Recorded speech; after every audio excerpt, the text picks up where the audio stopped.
Retail therapy. My name's Will.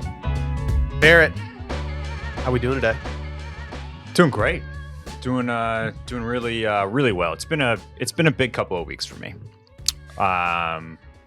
Geez, Randy, why don't you let me know that all my stuff's just sitting up here on the screen. Barrett has 5 windows open. Luckily on the TV. for you, Barrett, no one knows what you're looking at on your browser because you have so many windows open. That on numerous windows. Right. With multiple tabs. You can't even decipher what the tabs are. I don't know how you operate I'm like this. Tom Cruise in Minority Report. You know, I've got the windows they're all up, and I just move them around in such fashion that that you don't know what I'm doing, but I'm an expert at it. I am such a screen minimalist that it's not even funny. I have only tabs that I need actively right there. Yeah, not me.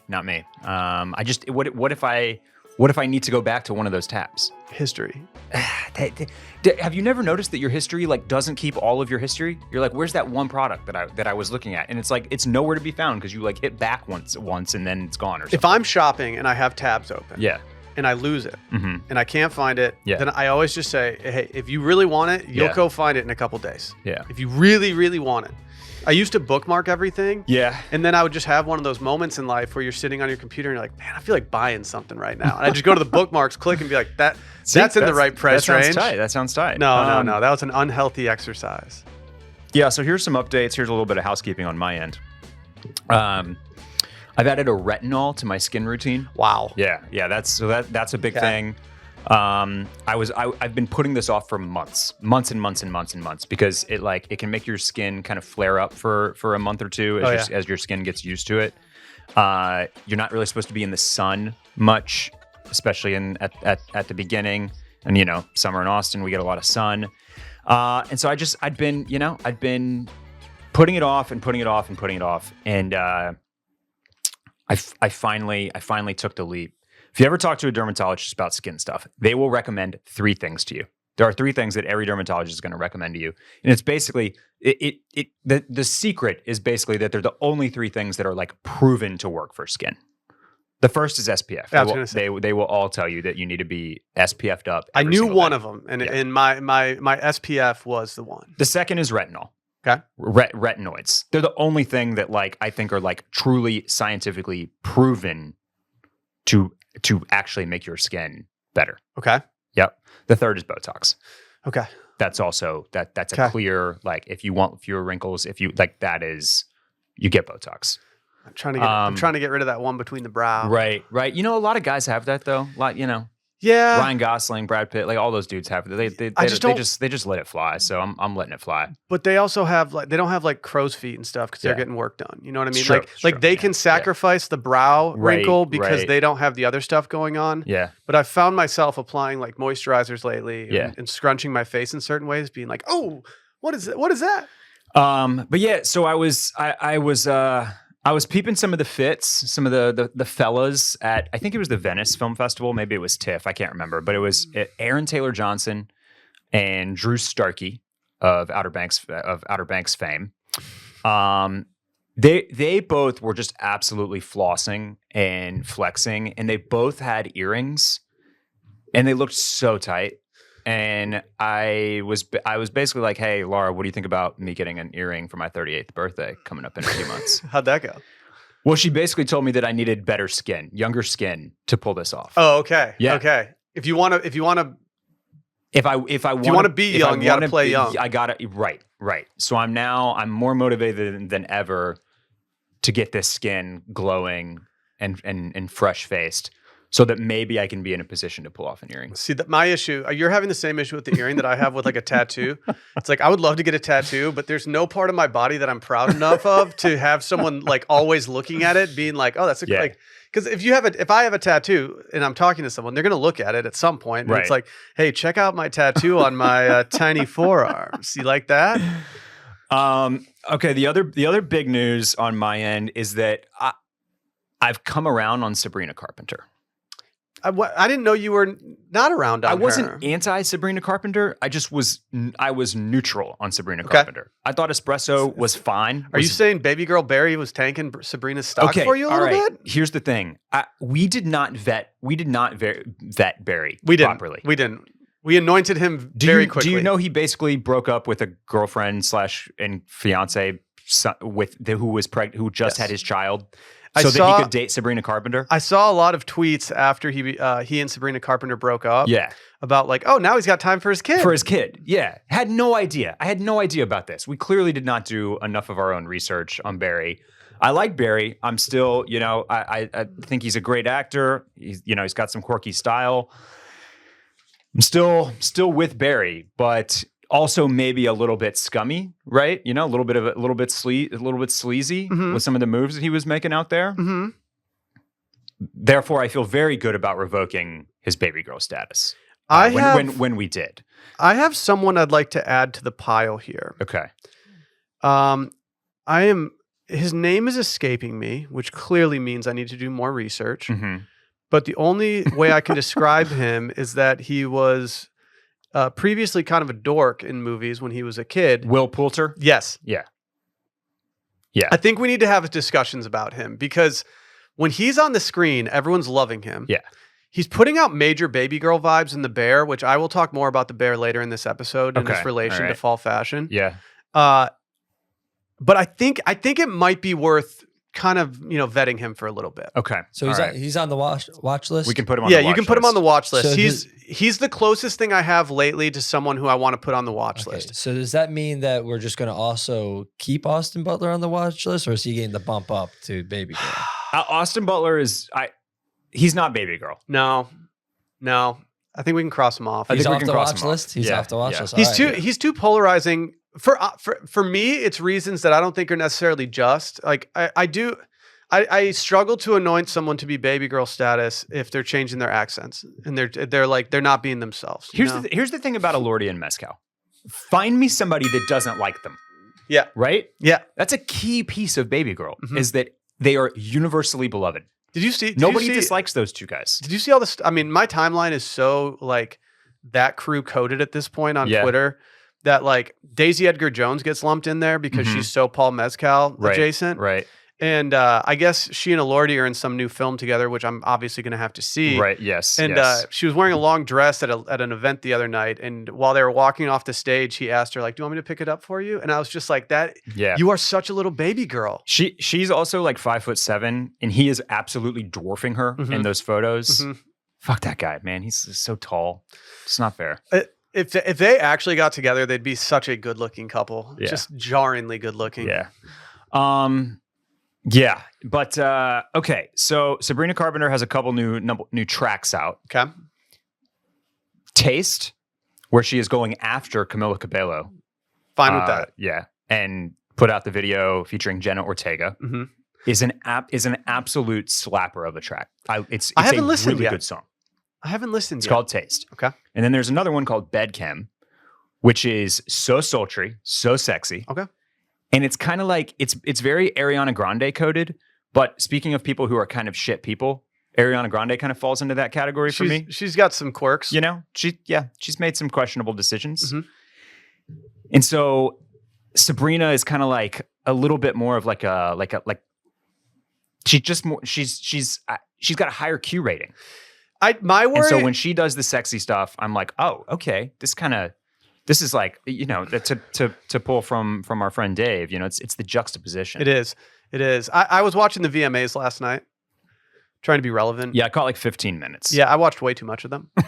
I did enjoy Sabrina Carpenter's acceptance speech for one of her awards. I was like, oh, the second she walked on stage, I looked at Sally and I said, I've never heard her speak before. Yeah. And I was like, oh, that was a very nice, like humanizing speech that she just gave. That's very nice. She did thank the fans first, and they all started clapping, and then she shushed them and said, if you guys keep clapping, I'm not going to be able to finish my speech. And I was like, don't thank the fans and then tell them to shut up. But I understand where you're coming from here. But for me, she's so manufactured pop star right now. So I don't have a read on her personality. Yeah. And I was just about to say, she does give off like major industry plant vibes. Yeah. But she's climbing the hill for me. I like the two songs I just named, Taste and Bedchem. I like way more than I ever liked Espresso. Okay. And I think that moving on from Barry is a good move for her. And I'm more in on Sabrina than I ever have been. mean, she's the typical pipeline, though, of like Disney as child actress to pop star. It makes sense. I mean, it makes sense. So many of them. Yeah. I've been trying to sort out my Chappell Roan feelings. I like her music. I don't find myself wanting to bop it in the car very often, but I like it. I'm tired of my wife and my son singing "Hot to Go" together. Okay. It's cute, but like I'm tired of the song itself. So I'm like, yeah, we can move on from HOTTOGO. Yeah. But she's like, in terms of how she's viewed right now, I mean, she's very. She be a baby boy? I mean, I'm pretty sure she's going to have the biggest crowd of all time at ACL. Yeah, catch me not there. Yeah. I mean, I'll be at ACL, but I will not be trying to trudge through the. I got to see it. I got to see this. I can't handle it. Right now, there's nobody. There's the only person playing opposite her is San Holo. He's a DJ. Oh yeah, I don't think he's going to draw too many people away from. They desperately need somebody to split the crowd. Yeah, and they need to right put now. her. It doesn't look like they're going to. Is she headlining? No. They did move her to they switched her day. They moved her day, and now she's on Sunday instead of Saturday, and she's like the 5 or 6 p.m. slot. Ooh. And she's on the biggest stage. That's a great slot. But it's going to be that crowd is going to. I'm pretty sure it's going to be the biggest crowd of all time. Second to last slot for ACL or any big music festival on the last day is a great time. Yeah, because not everyone wants to be there late night on Sunday. Yeah, it's true. Sunset in Austin while she's going. Like that sounds delightful. Does kind of sound good. Yep. We got a lot to talk about today. Today is our fall fashion episode. It will be very men focused. We apologize for not having more on the women's front, but hey, it is what it is. I think we will be touching on some women's stuff either way. But before we get into today's men's fashion, today's episode is sponsored by BetterHelp. This podcast is presented by Sunday Scaries, And if there's anything that can help you with your Sunday Scaries, I would say that BetterHelp is a great place to start. Kids are always learning and growing, but as adults, sometimes we lose that curiosity. Is there anything in life you'd like to learn, Barrett? I'm sure there's several things in life you'd like to learn. And therapy can be a way to help you reconnect with your sense of wonder because your back to school era can come at any age. I always get a little back to school nostalgia when it starts to get a little chillier outside, when those mornings feel a little more crisp. And I think because I have kids now, it hits me even more. Right. It's hitting my mortality even more, making me feel like I can't get into things late in life. But if you're thinking of starting therapy, give BetterHelp a try. I've been using therapy for years.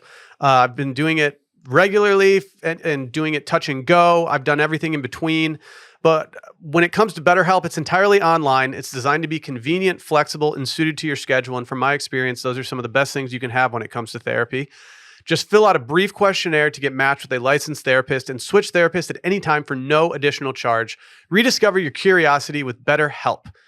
Visit BetterHelp.com/scaries to get 10% off your first month. Again, that's BetterHelp, HELP.com/scaries. Let's talk men's fall fashion. This is really one of the reasons this podcast exists in the first place. I started having Barrett on for some fall fashion episodes of Sunday Scaries, and then we started doing the gift guides for around Christmas time. And suddenly I was like, oh, we got something here. I think we can make a podcast out of this. Barrett, where do you want to start here? Boy, that's a great question. There's a lot to go through. Let's talk about some brands first. Let's talk about some brands that we're paying attention to and maybe how they relate and kind of segue into some of the motifs and trends that we're seeing out there. I'll say this, for the first time ever, J. Crew is officially in the first 4 sites I'll go to check out something.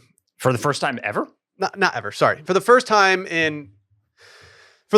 since I've moved to Austin, so in about 9.5 years, I'm going to J. Crew faster than I used to. Sure. And it's because they're doing good stuff. I also think they have a relatively good pulse on like things that are very much in our demographic that work. And I just I'm more into it right now. And I guess the same goes for Abercrombie in that way. I think Babenzine at J. Crew is finally kind of paying some dividends, Like it took we got teased last year a little bit. Took a few seasons for them to kind of like to really fill it all out and find their footing, I think, that's normal. Like, it's not typical for a new person to come in and just be able to like turn the boat around overnight. Yeah. And yeah, apparently women are saying this too, by the way. And he's not responsible for women's J. Crew, I don't believe. I think he's just the men's director. But yeah, I've been seeing some reels from some fashion influencers talking about how they're kind of back in on J. Crew as well. So yeah, there's they've got the barn code of the season for me at the moment, as we've mentioned.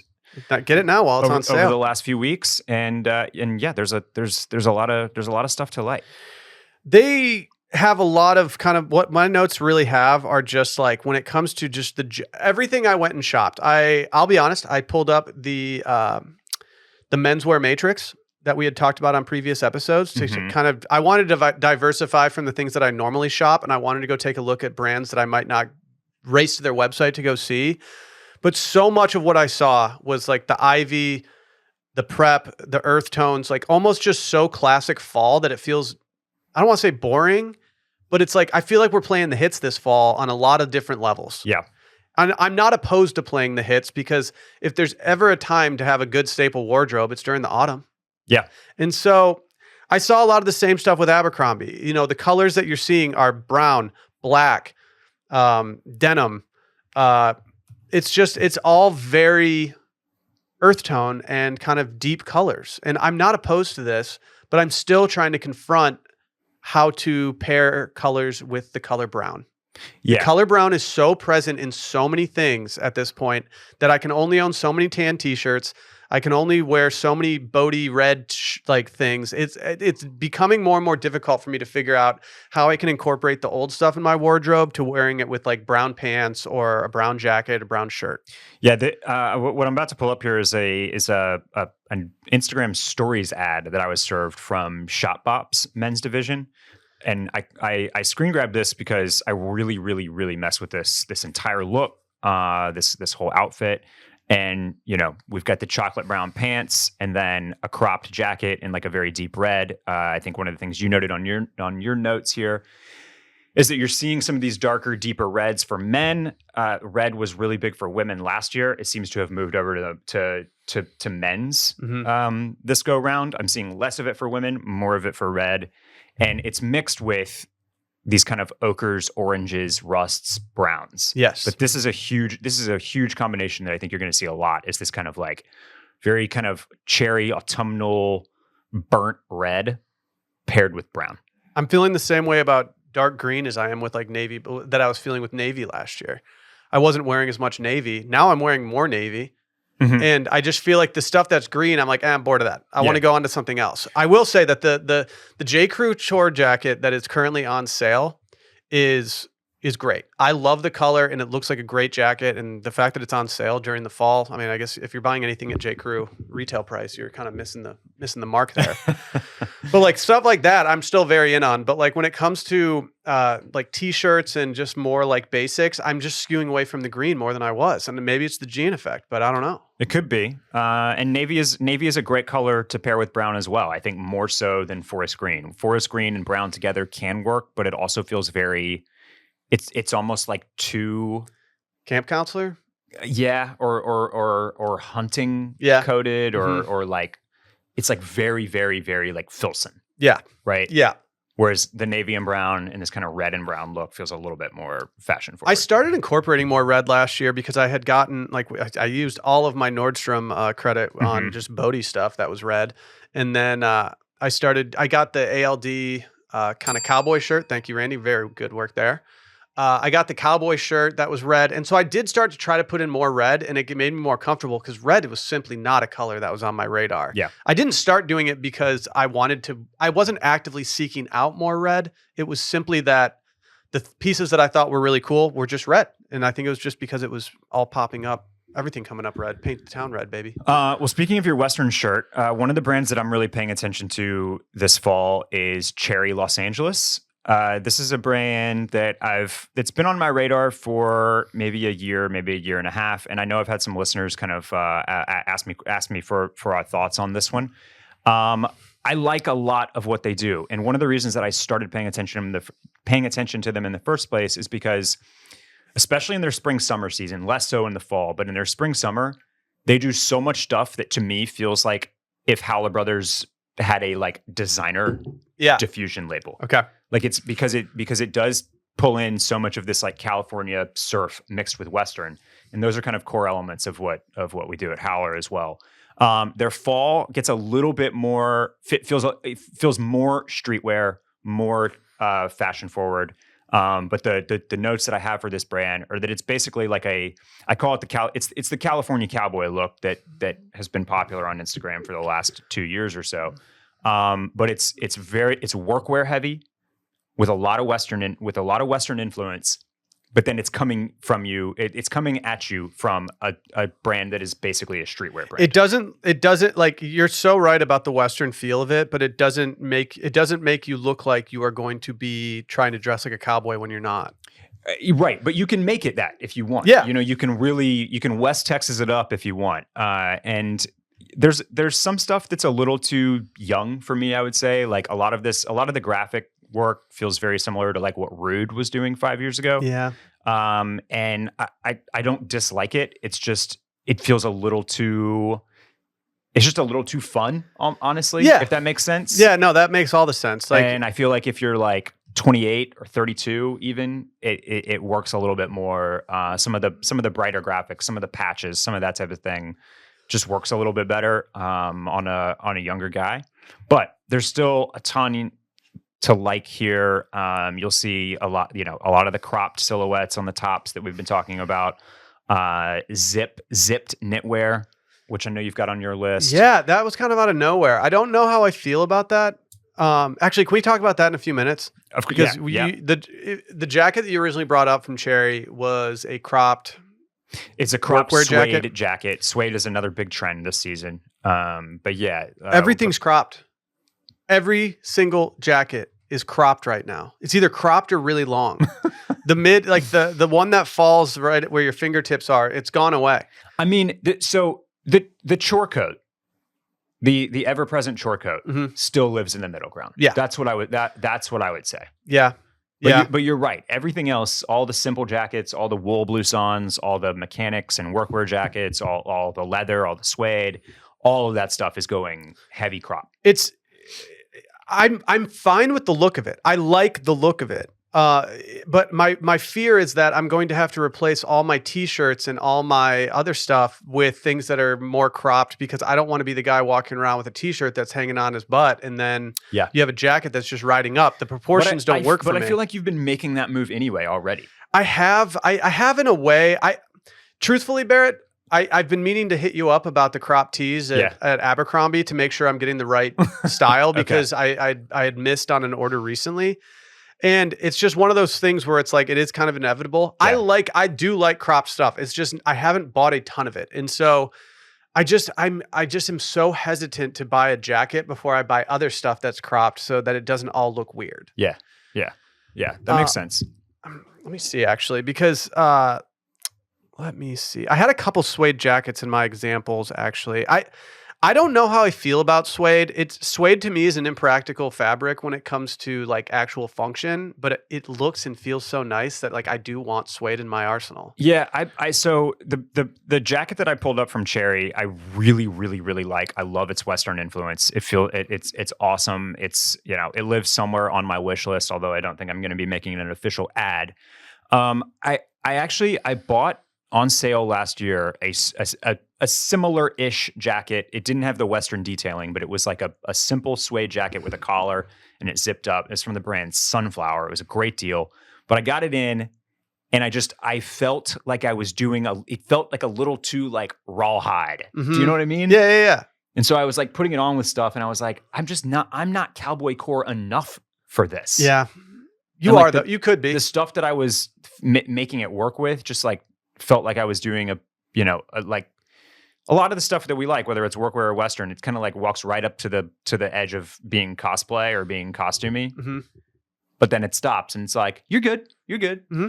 And so when I was kind of trying it on with various things, I was like, man, I don't know. Like, I just wasn't in love. But this Cherry one, I think, I, honestly, it's more detailed, and this is counterintuitive, but it almost makes it more versatile.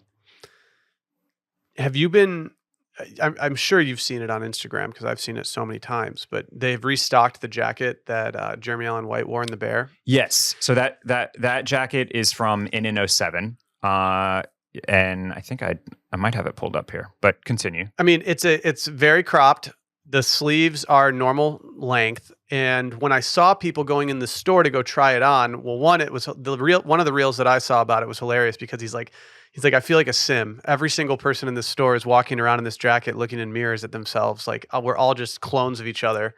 The way that the jacket fit, I mean, this wasn't something I was trying to actively get anyway, but the way that the jacket fit, it made me even more hesitant to jump in on a crop jacket without going into a store and trying it on. It did not make me want to order online. Okay, so you were not actually trying this jacket on. You were seeing people try it on. Just seeing people try it on. I was seeing people go, like I got caught in the algorithm of people being like, all right, I'm going to go to the store and go try this thing on.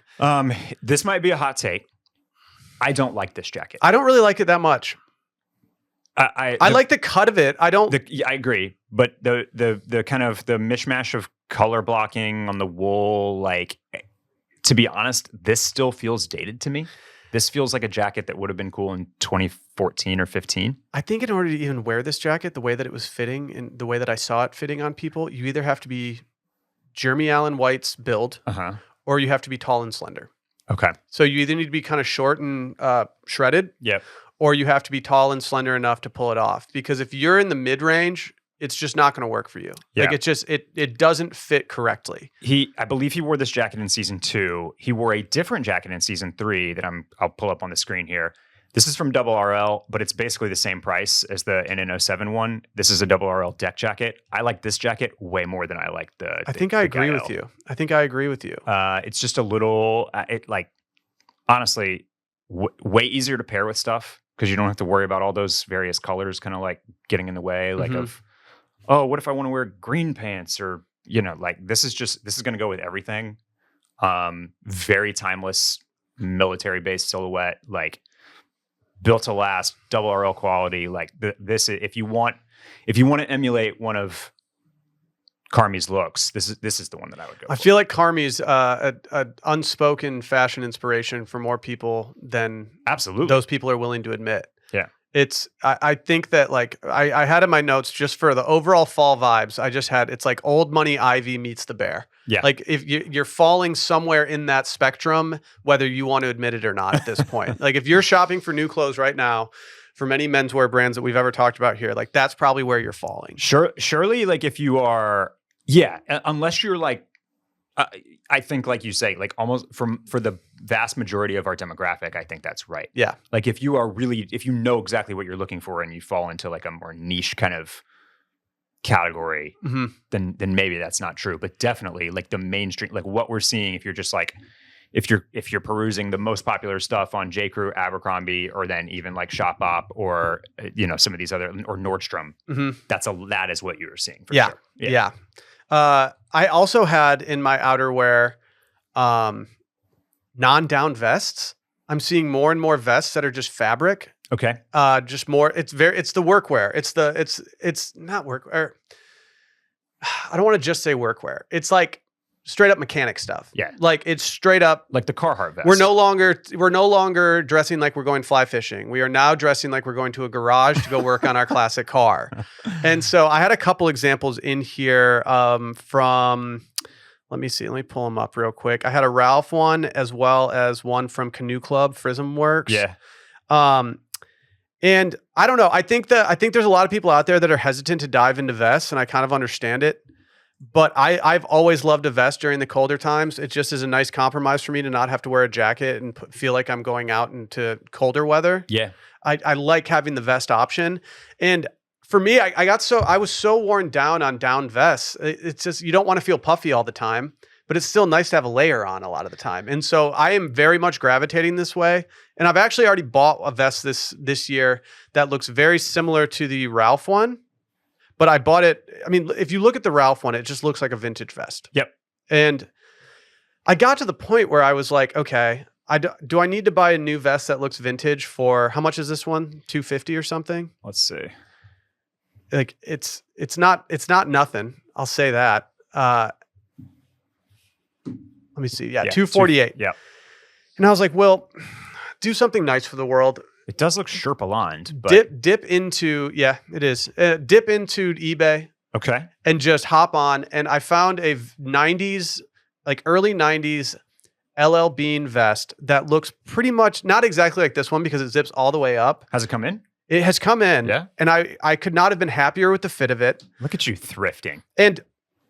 But now I'm kind of transitioning now to being like, wait, when it comes to outerwear, yeah, when it comes to the heavier items, we live in Texas. Right. We're not getting that many opportunities to wear these things.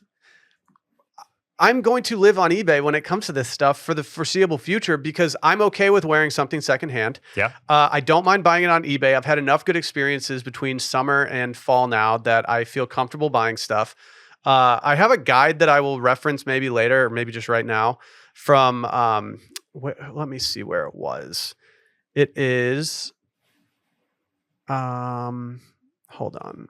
Noah Daniel White. He's got a Substack. That's probably my favorite male-driven Substack these days. He does a lot of men's fashion, but he also does a lot of home stuff.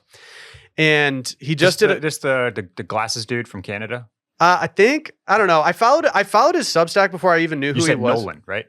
Nolan Daniel White. Yeah. And so his Substack is great. And he just put out one called Online Vintage Shopping Guide. And it really just tells you like, hey, here's what measurements to get. Here's how you look at stuff like sleeve length, body length, just everything. And then he kind of gives tips on where to go. Like don't go to Grailed because they're taking ridiculous fees. Like eBay's got all the best stuff right now, Etsy. And he just kind of gives a good overview of how to shop for vintage. And while I'm not trying to shop everything vintage, when it comes to outerwear and how little we wear it in Austin, I'm totally okay with just buying a vintage coat and doing it. And like when it comes to like the vests that already look vintage on Ralph, I'm totally fine buying one from a brand that's like it's clearly lasted 30 years at this point. Sure, I'm going to put that on. But I am seeing a lot more vests that aren't just like down vests, and I kind of like the idea of that. Okay. I don't like the vest that only zip. The one that we just had pulled up from Ralph, I don't like the vest that only zip to right here. All right. I think it leaves you in no man's land up here. If you're wearing a t-shirt, it looks like you need something else on. And if you're wearing a button down and a vest, it just looks like you're going to go to like a tailgate at an Ivy League football game. I am not a vest guy, but I kind of like the halfway zip. Maybe that's the compromise. I've found that men in Texas are much more averse to vests than men in the northern states. Yeah. That's true. I don't have a reason why, and I don't really care either way. Okay. I actually think that our weather makes less sense for vests.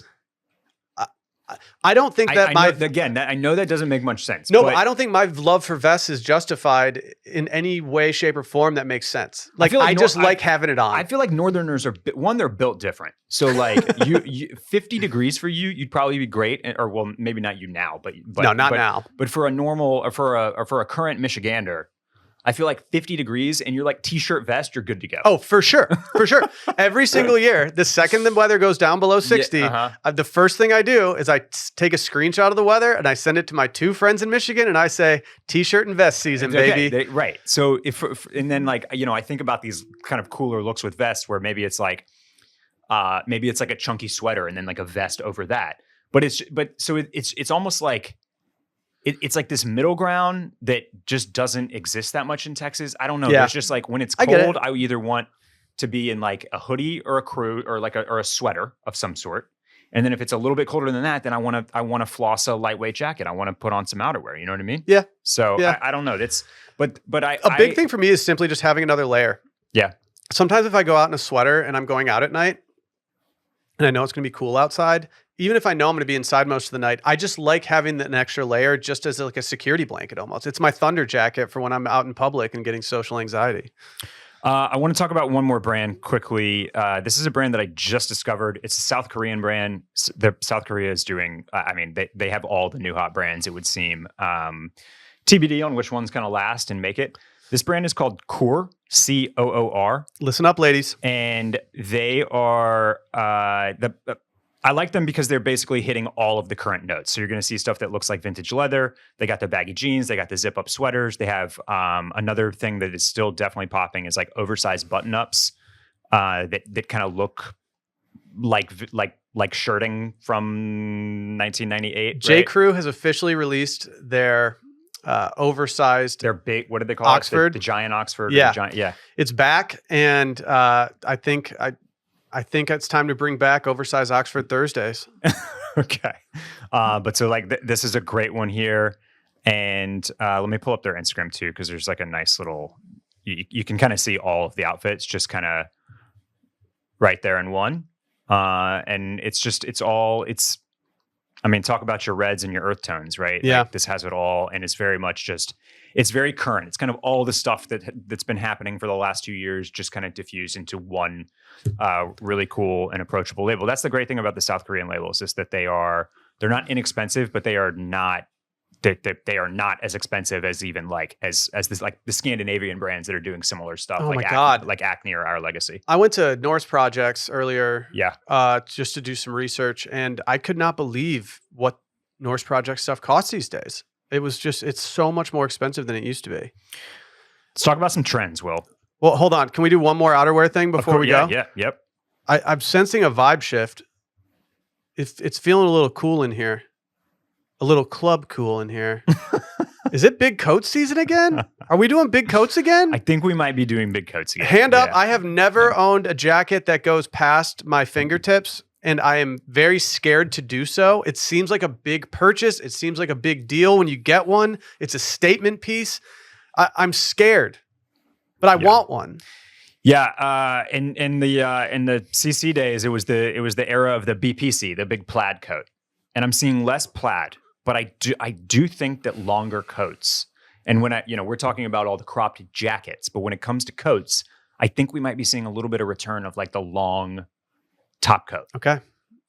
Yeah, I think they're trying. They're making an attempt. I've given myself one splurge item this fall because I don't have that much that I actually need right now, and I've done some decent shopping through the summer for it. So I'm giving myself one splurge this fall, and it will probably be for a longer coat. Okay. But I'm scared. I'm playing so scared in this realm. So just a quick reference, 18 East just earlier this week launched their long coat pre-order. People love these things. They always go crazy for 18 East's big coat offering. And I'm seeing more of them. Sad story, actually. Oh. I took a top coat that I've had for over a decade from Rag & Bone, made in the US, awesome piece that I had not worn for several years. Finally took it to the dry cleaners last year. Took it, brought it back, put it in the closet, and I pulled it out just this week to try it on, and they shrunk it. They shrunk it bad. This isn't helping you because I feel like you're always like kind of under the radar at war with the dry cleaner. So a little bit. This is why I hate taking stuff to You the dry hate cleaner. the dry cleaner. I hate the dry cleaner. You've made me hate the dry cleaner too. Okay, but last time I went to the dry cleaner, I got 2 flat tires, so I really hate the dry cleaner right now. Let me tell you, I'm putting them on blast. Sorry to have to do this, but if you go to any place that's like an eco-friendly dry cleaner or whatever, the one in Austin that I'm putting on blast is called Eco Clean. Mm-hmm. They are not dry cleaning your clothes. It's a wet launderer. Okay. They are soaking it in water and soap mixture. They just call it dry cleaning because they say that it's more delicate. It's not good. If I had taken this to Capital Cleaners, who's just using the harmful chemical stuff, this wouldn't have happened. Go to a traditional dry cleaner, talk to them about how they handle delicates. Barrett, I'll want say them to this. just spray all the formaldehyde or whatever it is on your shit. Get it clean. Don't let it shrink. Don't let them iron your shit. Don't let them starch it. You want them to use the nasty stuff, but then go easy on all the pressing and that type of thing. I get it. Yeah, I mean, I think you and I both make a lot of concessions in life in order to further the environment. And I think that you and I should not feel guilty about taking our clothes to the dry cleaner and using the nasty stuff. Yeah. Because it's not like I'm dropping baskets of laundry off to get doused in chemicals. You know what I mean? Yeah. Like the number of times that I go to the dry cleaner per year is maybe 3. You've changed my behavior. And it's for a few items. I used to over dry clean. I used to bring stuff all the time. And now I will wear stuff until it is unwearable. Like smells, has a stain on it, whatever. I will just wear it until I absolutely have to bring it. And it's made my life a lot better. Yeah. Randy, did you have a large jacket you'd like to? Randy's got a wish list item. Randy was just talking pre-pod about this is his new wish list item. Yes, this is Bear's throwing up there. It's a coat from Bonobos. Our friends at Bonobos. Correct. Big friends. Yeah. And are you popping that collar, Randy? I might. I can see Randy walking into a bar in the middle of winter, popping that collar. It goes to like your thighs, probably close to knees, and it's the camel color too. I've been like, because I have a pea coat that's black already, but like this camel color, I'm like, really, I'm a total really whore enjoying. for large camel coats. Yeah. Like when I see a dude, like when I was a little kid, if I saw a dude walk into church with like a big cashmere, I was just like, who's that baller? Yeah. Are you going to size up on this, Randy, so that you look like Blade Runner? the dad in Home Alone? I don't know. It's funny. Like a TikTok I've seen 3 times. Peter McAllister is who I'm thinking maybe. of. I would pull up. It's like this guy, he goes, guys don't want money or power or love. What they want is a cool jacket. And like it goes past their knees. Like, it's true. It has a pop collar. It's like, yeah. So I don't know. I'm really liking this one from our friends over at Bonobos. Yeah. Bear, before we get into trends, can I speak to our friends over at Shopify? Please do. Here's the thing. There's a lot of businesses that are selling things through the roof. Anything from Aloe to Allbirds to Skims.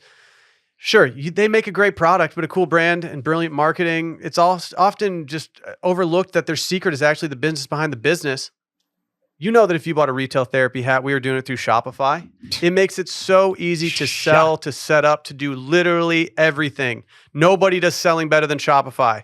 They're home of the #1 checkout on the planet, and the not-so-secret with Shop Pay, it boosts conversions up to 50%, meaning way less carts going abandoned and way more sales going through. I know Barrett's a Shop Pay guy. I love Shop Pay. I found out I was using it the wrong way this entire time. Okay. I just had the app. I thought like it registered all your purchases just based on having the app. I didn't realize I had to check out using Shop Pay. Now that I do it, I love it. Yeah. And I always know if I go to a website and I add something to my cart and I see all those options, it is so much more likely for me to check out if they have Shop Pay versus just me having to type in or even autofill. I feel like even when you autofill, you're just like, it's not working. Yeah.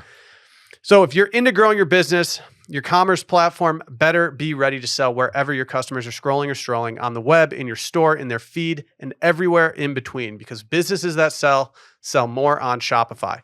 Upgrade your business to get the same checkout as us. Sign up for your $1 per month trial at shopify.com/scaries, all lowercase. Go to shopify.com/scaries to upgrade your selling today.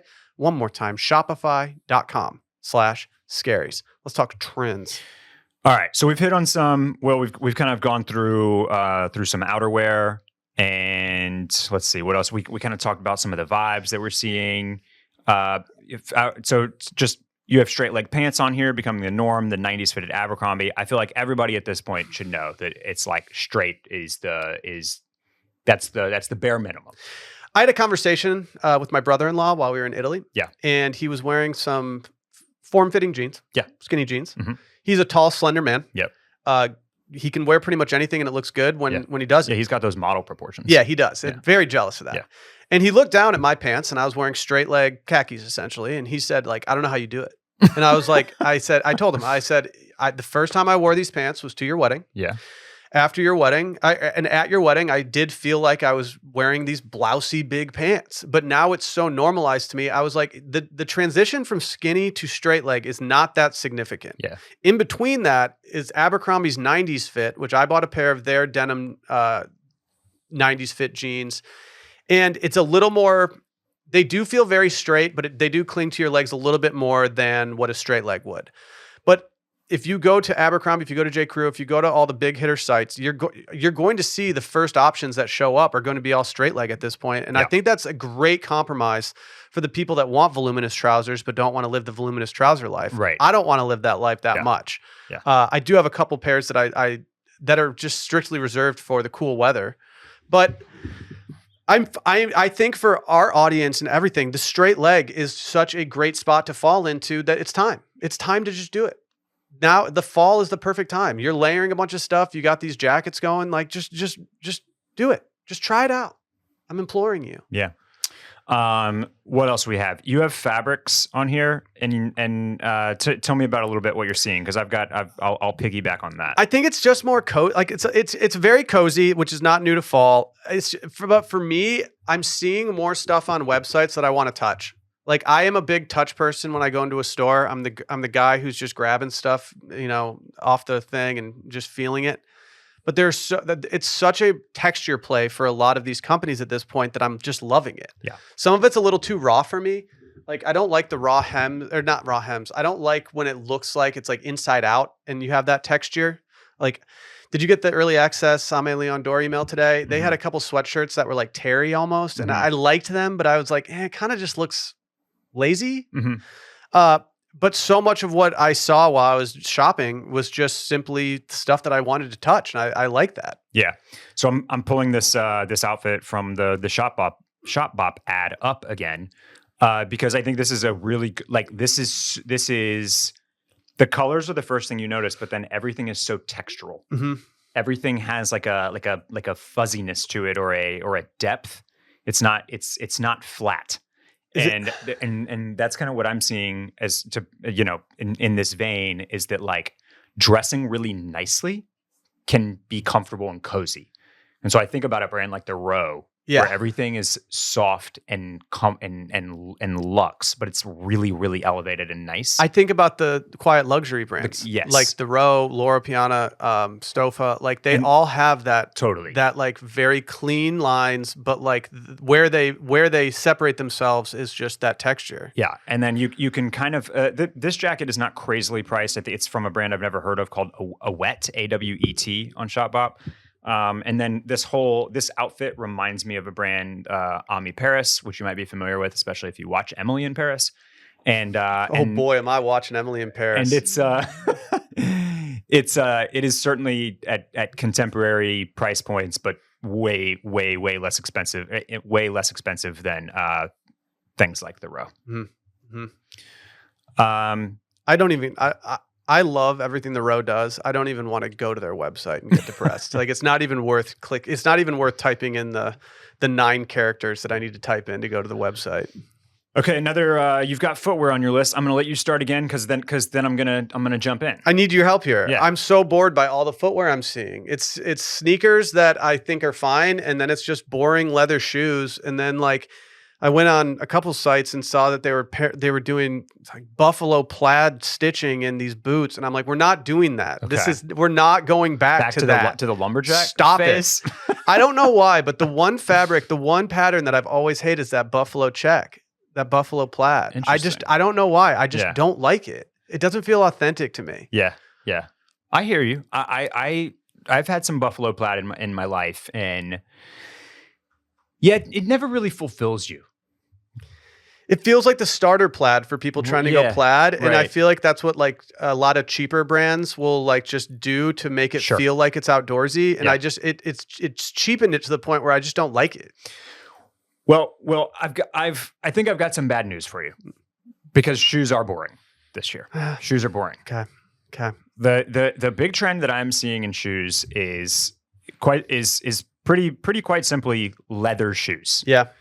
And this is kind of last fall, and last fall wasn't the first time, but it was, I think, the most mainstream that it's ever been. But the Paraboot Michael shoe, which you saw everywhere, which is a style of derby called a Tyrolean, was everywhere. It was the kind of the shoe of the season. If you were like a cool Brooklyn dime square guy, like this is the style of shoe that you needed. Was this kind of chunky derby with the big kind of apron toe that sort of looks like a wallaby, but also sort of looks like something different. I'm seeing so many heavy soles out here. And I'm not talking BetterHelp.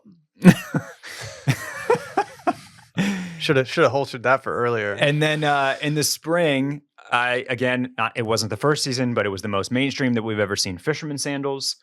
We've also it's been the era of the loafer for a few years now.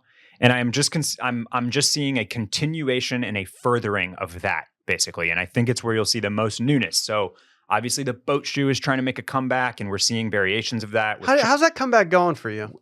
Well, I'm well known. I will tell anybody that asks that I'm way out. I feel like it's forced.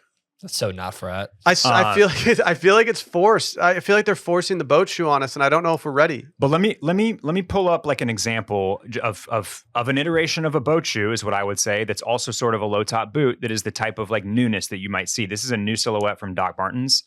It's called the Lowell, and I like this. I'm into this. Like this is the perfect shoe if you're going for this kind of thrifted 90s vintage look. Pair it with baggy jeans, pair it with like a cool crop jacket, right? And it's got elements of a boat shoe. Yeah. Right? Like it's got the leather laces with the eyelets it's got some of the stitching, it's got the kind of mock toe. But then you've got the big yellow Doc Marten stitching on a super mean like lug sole. It's, this kind of shiny black leather with it, and so it's not a boat shoe. Yeah. This is about as close to a boat shoe as I'm personally going to get. Okay. Yeah, I'm not there yet with like when it comes to wintry leather footwear, I struggle to expose my ankles, even with socks. Like I always feel like I need something that rides a little higher just to cover and go under my pants. Yeah. Maybe it's because I have a weak sock game traditionally. I finally stepped it up last year and bought some socks, not like zany socks or anything, but just some more colors that go with my wardrobe. But I've just always struggled to get into a shoe that leaves your ankle exposed in any way when it comes to the wintertime. Well, I called that Doc Marten Lowell kind of like a low top boot. And it can be weird to pull out like a derby or some kind of low top leather shoe in the winter because you kind of feel like it should just be a boot. Yeah. But fashion is going to move where it does, and people want things that feel new and fresh. And that this is where it's happening as far as footwear goes, because everybody's locked in on their sneaker game now. You probably have a bunch of boots. We've talked about the big lug sole stompers over the years. Hiking boots have obviously been big, and I feel like this was kind of a maybe a little bit unforeseen, but a natural landing spot, because it's like, well, what do we have to go back to? Mm-hmm. Well, we haven't done derbies in a while. We haven't done like a low top leather shoe that's like kind of dressy, but now we're making it more casual. This is basically the type of shoe that's kind of like slotting in where a Clark's Wallopy might, basically. Yeah. But that's what I'm seeing for shoes. Are zippers replacing buttons? I think they might be. Like, I don't know how I feel about this. I like a button. I like a big button. Okay. I've got this. Last year we were fawning over the Frism Works all the way up cardigan that you could just button that thing up to the neck and call it a day. Obviously, had to go back to Canoe Club and see what they had from Frism Works this year, and they went zip on them. And at first I was depressed about the zip, but then the more I started looking at it, the more I was like, you know what? I think I might be doing the zip. Yeah. So I'm not going to lie. I'm a little bit disappointed because Frism Works did bring that sweater back this year. Oh, okay.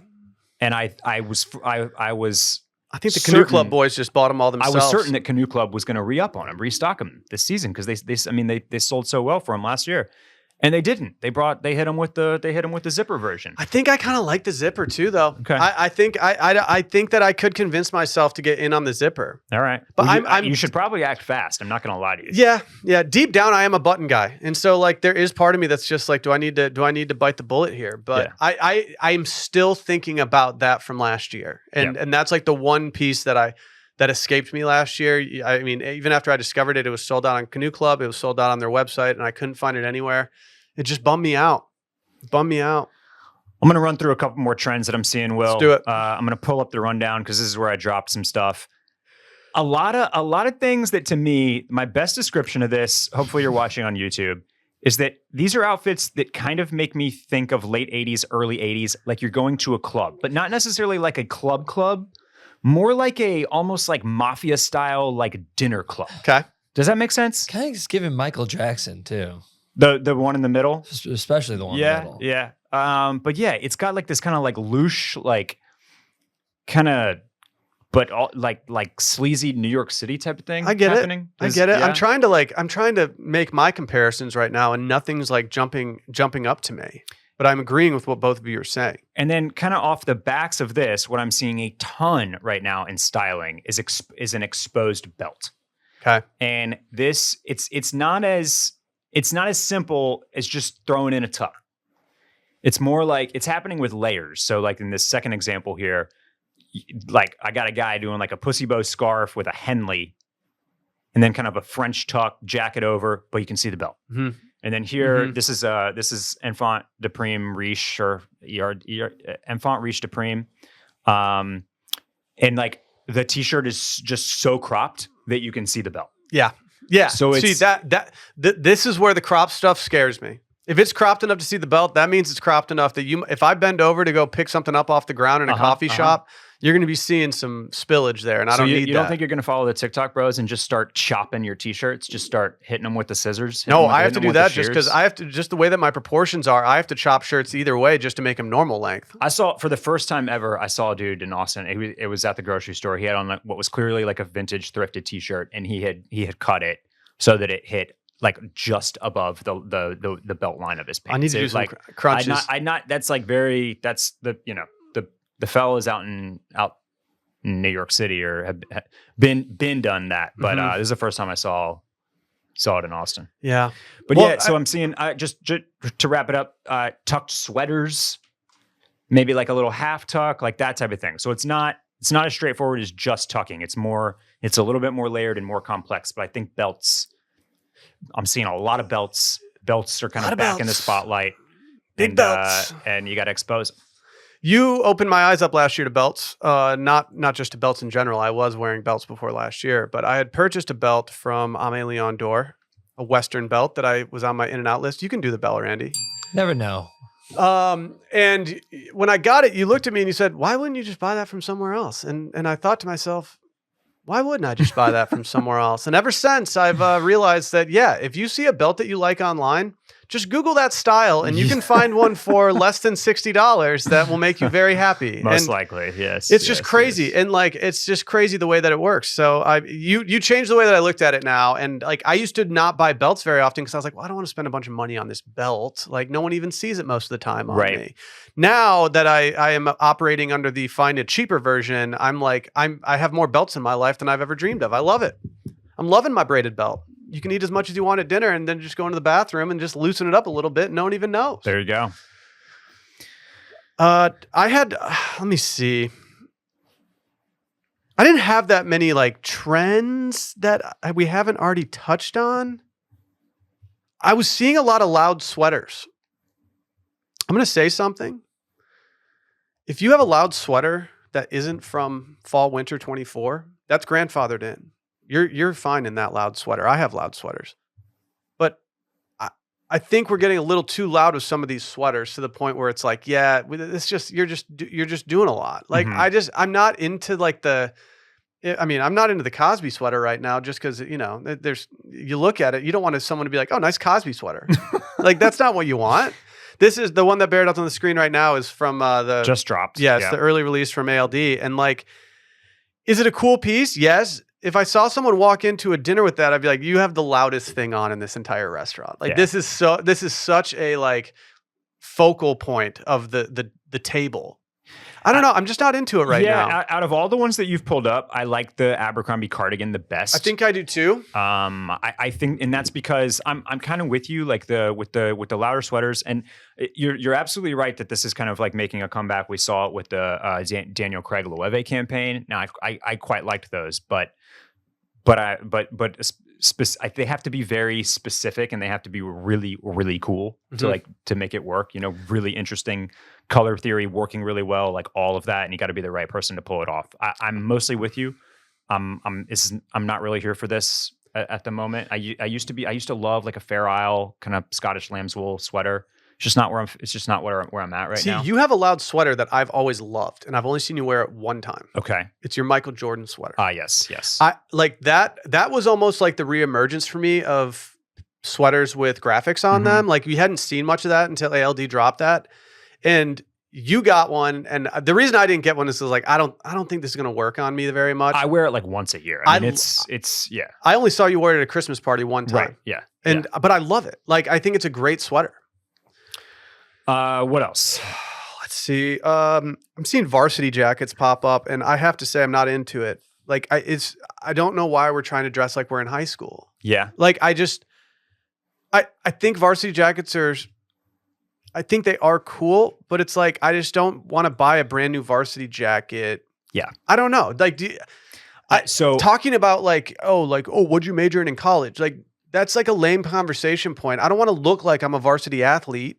I like the look of varsity jackets. I like I like how the colors play together. I like the contrast leather sleeves. I think the patches are cool. I also agree with everything that you're saying. It falls into the category of like fake event graphic tees type of thing. Yeah. It also kind of falls into the category of like, I'm not going to buy a US Open merch if I haven't actually been to the US Open. Mm-hmm. Like it's kind of all those things wrapped into one where, yeah, there's something to affected about it, right? Like, yeah. All of these patches are not real. They don't mean anything. It's like, where are you going to wear this? So to your point, like, what are you saying with this jacket? That you wish you were in college? That you wanted to be a varsity athlete? It's a cool jacket. You probably never had the makings of a varsity athlete. Is he rolling up the sleeves on this, or is that how it's supposed to look? That's rolled. Yeah, maybe. Is it too long on him in the styled photo? Yeah, dude, they rolled it up. Those rolls. I guess it's an intentional roll. I don't know if they need. I mean, they needed to because of the length of it, but. What I will say, like just off the top of my head, John Elliott did a couple of these last fall that were in very neutral color palettes. Like they did a black and black, and then like kind of like a white with like a tan. Maybe with no patches. I was gonna say maybe we just go anti-patch. And so and that's how I think it works in a more elevated like way that makes sense. Is we like the styling. It's just we don't really need all the patches. I received a patch with an order that I did. It was a Grateful Dead vinyl a bootleg vinyl that I had bought, and he included a Grateful Dead patch with it. And I sent him a DM and I said, "Hey, I like this clear. Am I correct in thinking that this is not an iron-on?" And he said, "It is not. I look at patches the same way I look at tattoos. They're not meant to just be like a temporary thing that you can remove at some point. You got to sew them." He's like, "You got to sew it on, and it's a part of it now." Okay. And I was like, "You know what? I like that." And so seeing like fake patches now, I'm like, "Yeah, we don't need those fake patches. Go get your own patches." Actually, can I talk about that? Sure. I am now. I have certain things in my wardrobe that patch boy I want to replace, and this is the Grateful Dead in me jumping out. But I have certain things in my wardrobe that I'd like to replace at some point. But like, it's hard to get rid of an old vest that you're like in love with. And so this year I was like, you know what? I'm just going to modify this old vest. I'm just going to decorate this a little bit. And so I put a link in here. Where is that? Let me highlight it for you. Oh, it's up in my, it's up in the section above where we are. I just highlighted that. And so I posted this on Twitter. I just put a Grateful Dead bear on this vest because I was like, I go to enough shit that I can get use out of this. But now I'm like, wait, I think I'm just going to start modifying some of my old stuff and like embroidering stuff just randomly. This is like your go-to vest though. I'm replacing it this year because I wore it so much last year that there are certain oils from my skin. Okay. Things like that have kind of seeped onto the vest on like around the neckline and stuff like that. I'm still going to wear this vest out to things that I don't care about, but I like wearing that vest a lot in just pretty much every situation. So I will just be replacing it with a very similar vest, if not the exact same model. Okay. But I'm like, you know what? Instead of like getting rid of these things, I think I'm just going to modify them for situations that I might find myself in the future. It was like $7 to get that done. Yeah. And I was like, yeah, I'm just going to start doing stuff like that. It won't all be Grateful Dead, but when it comes to putting patches on things or kind of just making things a little more like me, I think it's kind of a nice compromise for me. And so doing it with outerwear is a really easy way to do it. I think I'm pulling all of this stuff together, everything that you've said during this episode. You need to go on eBay, find a vintage varsity jacket with no patches, and then you can just patch it to death with Grateful Dead patches. Patch it to death. Yeah. Yeah. Yeah, maybe I should. Yeah. Sally's been trying, Sally knows this is a ridiculous ask, but she's been trying to get me to get a custom Bodie cord jacket that's just all Grateful Dead. I was like, no, buying a $2,100 jacket that is custom made is the least Grateful Dead thing you can do. Yeah. Yeah. Like you just can't do that. But I'm scared that one day she's going to hand me a box at Christmas, and I'm going to see what the box is, and I'm going to be like, oh, you did it. I wonder if let me rephrase. I would not be surprised if they've done that before. I'm sure they have. Right? I'm sure they've done it in some way. Like that's such a like it makes sense. Wealthy white guy hobby. Exactly. Surely. Exactly. They've done a custom Bodie jacket that's Grateful Dead. There has to be. And if there isn't one that's been like done exactly, like there's definitely been roses or skulls. Yeah. Like, maybe not a complete one. And that, I mean, really, that's the thing. Like if you were going to do one, you should definitely include something that's a nod to that. I just don't think that the entire jacket should be. It puts the term that is used is custy. It's people that are maybe in like the jam band scene who pay double for weed what they would do, and they show up wearing like the brand new shit, and like so people call them custies, and it's very derogatory, and you just don't want to be that person, and who does want to be that person that looks like they're trying too hard? Will, you think we're over rugbying, huh? We're over rugbying. Like everyone's got a rugby now. Yeah. And I'm okay with rugbies. I love rugbies. I actually missed out on a rugby the other day. Oh, I should have put that in there. Actually. I'm not sure I've ever seen you in a rugby. It's because, and I feel like it would work for you. It's because some of my I probably fit in them now, but over the last few winters, I have been between 5 and 10 pounds a little too heavy for my rugbies. Okay. For some reason, and maybe this is just how some of the rugbies were cut, and I think they're moving away from that. It's some of them are baggy in the sleeves and slim through there. Right. And so it's just a little more difficult. That's kind of like an authentic cut, I think, for them. I think so. Yeah. And so I found this shirt the other day. Now it's completely sold out, and I was so bummed that I missed it because I was like, this company sells out a lot. I'm going to drop this in here. I'll put it in right under where we just were, Barrett. It's a company called William Ellery. I think they might be Canadian. But they put out this rugby, and this was like my favorite one that I've seen in a long time. I like the pocket. The cut of it is very square and wider through the body, which I think with a rugby, I want to be able to wear it over a t-shirt. I want to be able to wear it as a popover when I'm going out. And this one for me was like the best one that I've seen in a really long time, and so I was into it. I'm quite surprised at the price here from William Ellery because I'm pretty sure their hats cost $165. Yeah, that's part of the reason I was kind of into this. I was like, oh, for yeah, their hats are crazy priced, but they're very custom they're hats. Sick, yeah. But this was the first rugby that I saw that like really moved the needle. I think my issue is that I feel like we're mailing in a lot of the rugbies that are being found on a lot of the big sites right now, and I think that we don't need to be mailing it in. Yeah, I've got like I think I've got one or two rugbies. I like them. I'm very attracted to them. Sometimes I don't know. They're almost like the buffalo plaid. Like when I wear them, I don't necessarily feel fulfilled in a fashion sense. Yeah, I don't feel like I'm like invincible. Yeah, you know, like there's some things you put on. You're like, I feel so good right now. Yeah.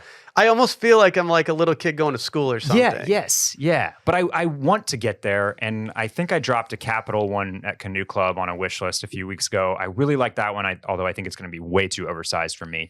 There is one that's been previewed in the ALD lookbook that looks absolutely sick. But I feel like it might be the piece of the season, and I'm worried it's going to be $700 because I think it's wool. I didn't even get close to adding anything to my cart today. Nor did I. Didn't even get close. Yeah. It was a pretty mid drop. And maybe this is a compliment to them, but the trends that I was seeing on every other site were not infiltrating ALD on their early release today as much as other sites. There's that selection of work jackets, and there's one in a really cool rust color that's the one piece that I quite like. You and I are very on the same page on this. I thought the other one was cool, but then what bummed me out is when I clicked in on it, I didn't want the leather. I didn't want the leather trim. It was, and I think it went beyond that for me. It's like I didn't hate the leather trim, but I didn't like the rivets on the collar on the hair. Yeah. I'm just going to pull it up since we're talking about it, but like, it's not a quick pull up since you have to go through the email. Did I miss? There's basically like these jean rivets on, here we go. And I wasn't feeling those. Yeah. That's a completely unnecessary detail. Very unnecessary. I'm not usually against leather in this situation, but there was something about this where I wanted it to be fabric or corduroy or something. Yeah, and the leather for me was like the deal break. I mean, I probably wasn't going to get it anyway, but this was the one thing that I clicked. I clicked into the other one first, but then I was like, wait, the red is much better. Red's in. But when I saw the leather, I was like, yeah, I'm not into it. Yeah. Not going to happen. But like, it's a great looking jacket. It is very, yeah. Yes, if I saw someone walking down the street in that, I'd be like, I'm really glad you got that. Yeah. I'm jealous, but it just wasn't great. It wasn't there for me. Great pocket architecture. I like the slash zipper pocket on the chest. The pockets are delightful. And then the pockets, Tell me, is there pockets behind those pockets? There are. So you can drop in on the sides or. Feels like we're on Jersey Shore with the shirt before the shirt. Got the pockets within the pockets. The pockets within the pockets, baby. Yeah. Pockets are in, man. If only Totes had more pockets. If only Totes had more pockets. Maybe they might. Are we missing anything from this? Have we not gone in on anything that we needed to? Man, I think we're about covered. I just have a few things that we've kind of talked about already. Just kind of like what I think I'll be doing. We talked about the long coats already. I got to trim down my pants collection, and even more than that, I got to trim down my button-up collection. I have so many flannels that I don't wear, and I don't get rid of them because they still fit and they still look good and they're still in great quality. And it's like, go into your closet, Barrett. If you didn't wear it last year, make an assessment. There's something. It's like it's a flannel though. Like it'll be back. Like it'll come back. Like I'll want this eventually. No. They will come back, Barrett. Yeah, but then you will end up buying one from Capital, and then and then you're gonna have the same problem. Yeah, I know. But here on that same note, I have had stashed for many years now a pair of dark navy blue lace-up derbies that I purchased that are Lanvin that I purchased, I think when I was working at Barney's. So like over a decade ago. I think these shoes are over 10 years old. Mm-hmm. And like, I think they are perfect to be brought back out. They've got like a chunky sole that's really cool. They're a low top leather derby, and I'm absolutely pulling those out this year. So I'm very glad that I hung on to those. So I'm good about getting rid of stuff typically, but I don't believe you are. I am. But yeah, you shouldn't believe me. But the shirts, the button-ups, it's glaring for me. I've got way too many, more than I could ever wear in a season. And so I've got to trim down. I've got to do it soon. I've got to get them listed on eBay or Depop. Grailed is a nightmare right now. I heard Grailed is just killing people on fees lately. Well, they're killing people on fees and are they skimming off the top? I saw some allegations there. And I don't think anybody's buying. I think there's been kind of an exodus because stuff is not moving for me on Grailed like it used to. Yeah. I think more people are shopping eBay and Depop. I'm loving eBay. I downloaded. So when I decided that I wanted to start diving into more vintage stuff and trying to find those cool items for like $50 instead of $500. Right. I downloaded Depop, I downloaded Grailed, and I re-downloaded eBay. I hadn't used eBay in years. And eBay is a dangerous drug for me. Once I start eBaying, I can't stop eBaying. They're so good at their emails of stuff that you've looked at before that you're just like, all right, yeah, I'm buying that. But eBay for me is like, it's been the most consistent and I feel the best about it. So I've just rode that train. I don't even have the other apps on my phone at this point. Okay. Guess I got to start eBaying. Ralph Lauren's also definitely going to listen to this and be like, you should start buying more things secondhand like Will. No. I see. That's the thing. But I also know that that's a difference between us. Like I know that you're not as into that as I have started to be. But like when it comes to certain, I got a couple pairs of Patagonia shorts from eBay that I like immediately got in the mail, and I was like, yeah, didn't work out. These are crusty. Yeah. Like these are a little crusty. So it's hit or miss. Yeah. Ralph Lauren's also doing a bunch of long hats, like long bill fly fishing hats. We're not doing that. You don't want to do that? You don't want to do a long bill? No. Everyone will laugh at you if you walk in wearing the Sandlot hat. You don't want to look like Smalls from the Sandlot? It's just, we're not doing this. So like, just don't even think about putting this in your cart. I will make fun of you behind your back. What if we go to Colorado like on a fly fishing trip and I just bust out this hat on the river? Then we will go to whatever small city we're nearest. We'll go to the fly fishing shop and we'll get you a legit one so that if you ever wear it in public when you're in like New York, Austin, wherever you want to be, that no one can say, "Oh, you're appropriating." You'd be like, "No, this says Minturn fly fishing on it." Yeah. Should we do some articles of interest real quick? We can blast through a couple. I want to blast through them because we've got some good ones this week and it's just things I want to talk about. So then I started blasting. There's a Substack article from Melted Cheese on Whitefish.substack.com. Elite URL. Why did we not name our Substack? I don't know why we didn't do that. Yeah. But it's time. It's called It's Time for America to Embrace Ladcore. It's essentially just saying everything we've been saying. He's tired of guys being at American soccer bars on their phones, just like watching stuff. He's like, no, being ladcore is more than just dressing the part and stuff. You gotta act the ladcore. I feel like it's a great sign for the future of American soccer that not North, but the son of Kanye and Kim, whose name is slipping my mind. Yeah, I don't know his name. He's out there wearing everything. Real Madrid kits. Oh yeah. Well, there were rumors floating around that Kim and Jude Bellingham had a little thing. Oh, okay. But then she was posting photos of like him posing with like the kids after a game and stuff, and it was like, yeah, I don't think they're. Before I botch this, please pronounce the name of the other guy that's a big star on Real Madrid. Vinicius? Yeah. Vinicius. Yep. Okay. All right. Yeah. Yep.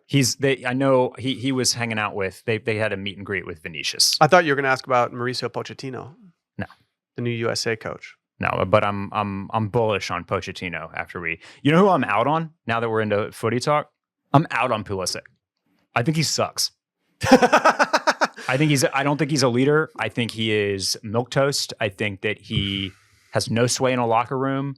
I think that Pochettino should probably kick him to the curb like the women had to do to Alex Morgan. I don't watch enough of Pulisic at this point because the USA, if it's not a major USA game, I'm not watching the friendlies. And he went to Milan, and I don't watch Serie A. Well, maybe now I will since I'm a Como FC boy. But yeah, with Oasis getting back together, it's only solidified that Ladcore is just sticking around for good. I saw a lot of elder millennials maybe it was younger millennials. I saw a lot of people around our age on the various social media platforms I maybe they were just baiting. Maybe they were just like were they doing the clickbaiting? But they kept asking all these questions like, wait, Oasis was popular? ? Exclamation point. And so if you don't know why Oasis is a big deal, yes, they were not the most popular band in America. They had like 2 or 3 crazy big hits. Obviously, Wonderwall, Champagne Supernova were like 1-2 punches, top among them. But they were the biggest band in the rest of the world. Yeah. Like they were massive globally. They just weren't as big in the States. So do yourself a favor. That's why people are obsessed with this, is because outside of America, they were the biggest band in the world. If you listen to Oasis, if you listen to their studio albums and you just like put it on, it's just rock music, and it's good rock music. If you go on right now, they've paywalled a ton of their stuff on various streaming platforms. But if you go to Amazon Prime right now, they have, it's called Oasis, I think Then and Now or Now and Then. Can you not listen to Oasis on Spotify? Right? No, you can listen to it, but a lot of the concerts and stuff that, okay. They have a documentary out that's a really interesting look at just their entire trajectory. But this is from their main road performance. I don't remember what year it was, late 90s. And like, he's just rocking an Umbro track top over a button-down shirt and some like plain pants. And I'm like, yeah, I want to drink beers with this guy. Yeah. But if you watch one of their shows and you look at the crowd, you realize, oh my God, the power that these guys have. And just go watch the first 10 minutes of this documentary that just takes 2 different or 3 different concerts, and just look at it and just be like, yeah, this looks fun. Look at the lad culture here. These guys are a band called High Viz, who I just listened to for the first time before this podcast. And I have to say, Lad Fall is getting run back for like the 5th year in a row. Cannot wait. That's honestly we're going through trends in fall fashion. But one of the, I mean, you can frame it however you want it. Some people don't like it, but I think that's a cool thing about men's fashion right now is that you can still be in like Sambas and track top, and that's like just as in as like being in one of these weird like 70s outfits or being in fully decked out in the Row, or you know what I mean? Like there's so many different lanes that you can that you can cruise down and very much be saying something that's fashionable. Yeah. Like, I mean, there's a interview that I watched last night of Liam Gallagher talking about how all these guys don't dress themselves. They got stylists, whatever like that. And you look at how he dresses and you're like, yeah, he doesn't put out the vibe of a guy who wants to be told what to wear. And like the way that he dresses, it's like so iconically fashionable just because it's him that like it works, and it's still doing stuff to this day. US Open, everyone who's anyone went to the final. Yeah. And I feel like such a twat because you're such a wanker, dude. I've never like while the U.S. Open was happening, I watched more U.S. Open than I ever have before, and I was like, God, I want to go to the U.S. Open so bad. And then, of course, that's how everybody feels. Yeah. It's the hottest it's ever been, and I'm just a lemming. And of course, I want to go because all the glitterati are there, and so I hate myself for that. But guess what? I really want to go. Well, hate yourself less because I am currently married to somebody who's taking it one step further and is trying to do Wimbledon, and I'm like, we don't need to do Wimbledon. Yeah, see, but I don't. I like Wimbledon's cool. I would go to Wimbledon. I do not have the same like crushing desire. As the U.S. Open? As the U.S. Open. See, for me, it's more Wimbledon driven just because I grew up liking that more. And for some reason, maybe it's because a lot of the matches are in prime time. I don't find myself watching a lot of primetime sports because I do my sports watching in the morning. Right. And that's why I like Wimbledon so much too. Okay. It just makes it easy. And so I miss a lot of big matches because I'm usually watching something else. But this year I did prioritize a few matches at night and I enjoyed it. I mean, do I want some $100 chicken nuggets? Just for the Instagram photo, I think. Yeah, I mean, I want like $23 for honeydews. Like, you could charge me $40, bro. Just take my debit card right now. Just take it. But like, do we need chicken tenders with caviar on them at the U.S. Open? Well, I think we need everything with caviar on it. So I had to do something. I bought a small tin of caviar for a Sunday Scary shoot, and I used about one single bump of it. Before putting it back in our refrigerator and forgetting about it for months on end. And so the other day, does it keep? I don't think it does. And so the other day, I found myself scraping this caviar container and just getting rid of all of it. And I was like, this is so depressing. That is pretty depressing. I kept the tin just for future photo shoots, so I don't have to do that again. Yeah, I just don't know if we need $100. Like, I mean, concession prices are already ridiculous, but if you're going to spend $100 on something at concessions, I guess doing it with some is it onion dip? Like what? It's just sounds good, man. It does sound actually kind of good. What else would you pair with a $23 honeydews besides $100 chicken nuggets? Question. It's a good question. I'd rather eat that than eat like a $23 hot dog with U.S. Open sauce on it or something like that. Speaking of things that are overpriced, Will, we finally have a photo of the $1,500 Loro Piana New Balances. And I'll tell you what, they're pretty beautiful. They are, but like $1,500 for a pair of New Balances? Like this. Hey, look, people are out there buying $1,500 for Off-White Jordans. Yeah, $1,500 for Off-White Jordans. Like, at least like the materials are good here. Yeah, but this is the meme of the guy walking into the party saying like they don't know these are Loro Piana New Balances. Yeah. Like $1,500 for a pair of sneakers is crazy. Do you think Kendall Roy is getting a pair of these? Yeah, for sure. Are you watching Industry yet? You know what? I started Industry this week. I've watched season 1, episode 1. There's Kendall Roy comparisons flying around about a character, and I love it because I think it's completely justified and correct. Over the last week, I've watched The Batman and I've watched episode 1, season 1 of Industry. Both feature incredible club scenes. Yes. If you like club scenes, Industry's a great show. I've just never been more desperate to like hammer a club until like 3 a.m. and like just like boiler room it and just like industrial house, just like fucking like rock, like hit me with the steam guns, like the compressed air that they blow down. I'm done. I need a Vegas trip, man. Oh, I need to hit a club. I think they go to in season 2. I think they go to Amsterdam to go find something and. They go to this club scene, and the way that they shoot it is great because you can't understand a word that they're saying, but you know exactly what they're doing. And I was just like, this is genius. Yeah. Like, I mean, for all the subtitle people out there, you're probably going to ruin it for yourselves. But like, it's just a very, like, the way that they did it is so authentically how it feels to be in a club. It's like you can barely hear them, but you can make it out. It's just a well-done show. It's a little, the show's ridiculous. It's ridiculous, but it's such a good show. Whose business are we going to print next? We got to print some business. Yeah, we do got to print some business. Yeah. I got to talk to my MP. Okay. Resort Cork popping up. Apparently having you and I talked about this recently. How bad we wanted to hit gift shops, and then I got this reel very shortly after. I even had a buddy reach out who listened to the podcast, and he was like, I've talked about this before. I think he was talking about in New Zealand. He was having the same issue that I was in Spain, and he talked about the business idea. Even like these places, these cool badass hotels, like they need swag. They need to get their merch tight. But yes, this reel from First Class Jerk, he's exactly right that this is it's like our generation is so into travel. Mm-hmm. It's something that we like to flex. It's something that we like to show off. Like these are these are feathers in our cap when we get to go to when we spend our hard-earned money to go to really cool places, right? Mm-hmm. And that's I want to remember that. I want to be able to that's the type of merch that I'm into, right?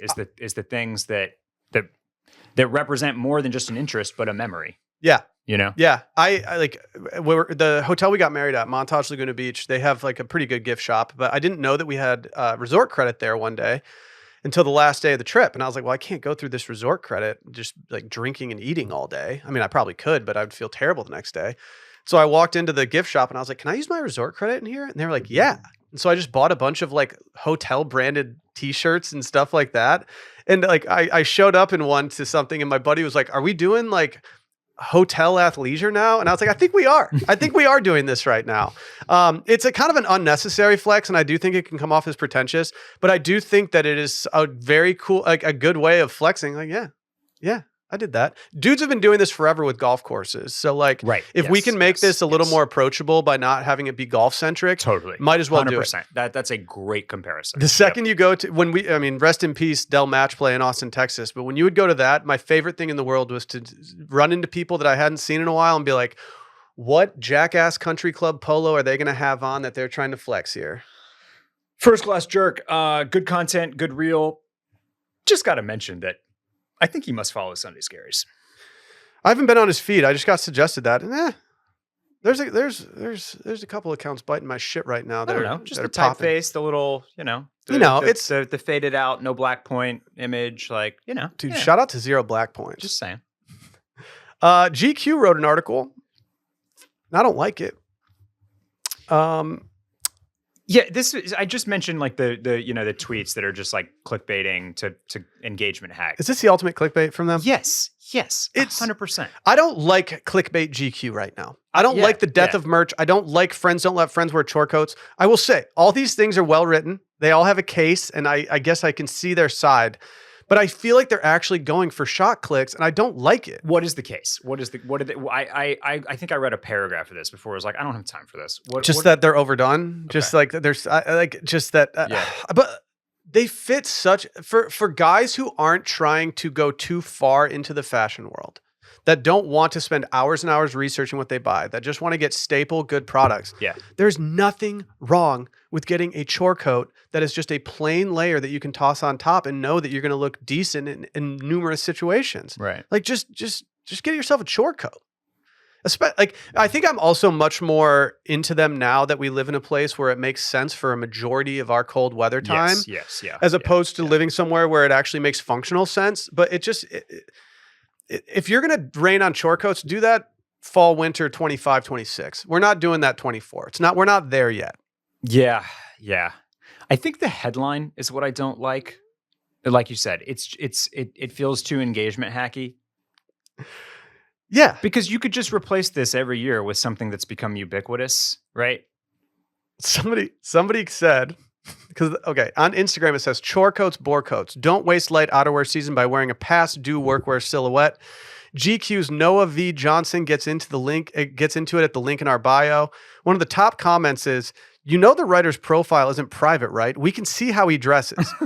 Click on the writer's profile and then click on like the very first photo. He's essentially wearing a chore coat in like the first photo. I mean, it's kind of like an overshirt, like whatever. But I mean, you can't be dunking on chore coats when this is how you're dressing. Yeah, he didn't have enough swag for the clickbaity headline. No, I will. That's what I'll say. Floss your chore coats, ladies and gentlemen, and your barn coats. Yeah. At the same time, rebuttal on ourselves. We're no strangers to saying that things are in or out. No, we are not. I got a lot of work to do before next week's episode. Next week? Are we doing in and out next week, or should we? We can punt to the week after if we want to. No, we should. I think we should do it next week. Okay. I think we should do it next week. Okay. Yeah. Okay. I only have a couple, and they're not that original. So I really need to start. I'll get an in out. Once I get an in out mode, I can't get out of it, and so I'm gonna hop in. We gotta hop in now. Yeah, right now. It's time. Yeah. It's time. I'm not even gonna add any wish list items right now because I'm gonna pass on the wish list. Like items. there are so many links in here that it just doesn't even make sense. Yeah. Well, loaded episode. How you doing, Randy? I'm doing good. I'm gonna order some Chinese food for lunch. Ooh. But looking forward to the weekend. Gonna actually get to wear some game day polos with Purdue on it. Barrett, are you gonna go to the record convention next month with Randy and I? Yeah. I don't know about this. They do a record convention in Austin every year that goes early access Friday. You pay 5 times the price of what it normally costs to get in. And they're not all set up. So you're paying extra to not see everybody. Doesn't really make sense to me.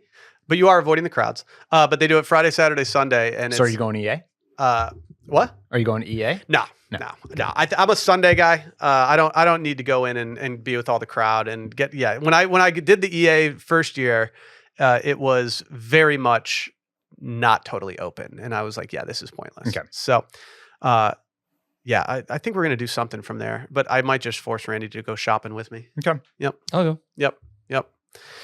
All right. We will see you guys next week for In Out Fall 24. Later.